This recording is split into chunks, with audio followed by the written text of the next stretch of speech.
station on Space to Ground. I'm going to have to talk really quickly to fit all of 2016 in one show. Welcome to Space to Ground. I'm Dan Hewitt. 2016 was packed with incredible events on the station, so let's cover a few highlights, starting with the science. Scott Kelly and Mikhail Kornienko ended their one-year mission, writing several new chapters in human research and preparing humanity to spend extremely long amounts of time in space, exactly what we'll be doing on the journey to Mars. One technology that could shape the way humans travel to Mars and beyond is the first human-rated expandable habitat, the Bigelow Expandable Activity Module, or BEAM, which was installed during some exciting robotics in May.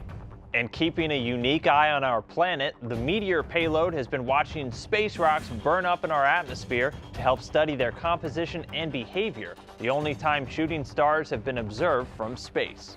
And in an exciting demonstration in molecular biology, NASA's Kate Rubin sequenced DNA in space for the first time ever, ultimately sequencing over 2 billion base pairs. DNA sequencing could help identify microbes on the space station, or one day help identify signs of life on distant planets. And like most years, there were tons of launches, spacewalks, and more. 4 Soyuz crafts launched crews to the station, with crew members coming from the US, Russia, Japan, and France. 7 cargo vehicles carried supplies to the station in 2016, including 2 SpaceX Dragons, 2 orbital ATK Cygnuses, 2 Russian Progresses, and a Japanese HTV. 4 spacewalks also took place, including the installation of the International Docking Adapter for use by future US commercial crew vehicles. And in May, the space station marked its 100,000th orbit around the Earth, traveling a distance of more than 2.6 billion miles. And 2017 will start off busy as ever, with a lot in store for the orbital laboratory. There will be 2 major spacewalks in the first 2 weeks of the new year, with the Expedition 50 crew installing new lithium-ion batteries on the station on January 6th and 13th. Later on, NASA's Peggy Whitson will become the first female astronaut to command the station twice when she assumes the reins for Expedition 51. Several astronauts will also be making their first trips to space next year, including NASA astronauts Jack Fisher, Mark Vande Hei, and Scott Tingle.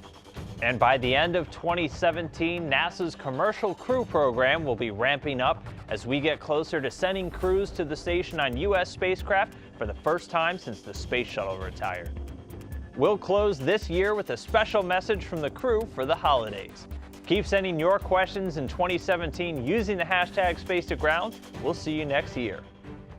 I think being on board the ISS gives us a slightly different perspective of Christmas, and that's seeing the planet as a whole. And it actually reinforces the fact that we should live as one people and strive for peace. So from the Expedition 50 crew, we want to wish you a Merry Christmas and Happy Holidays.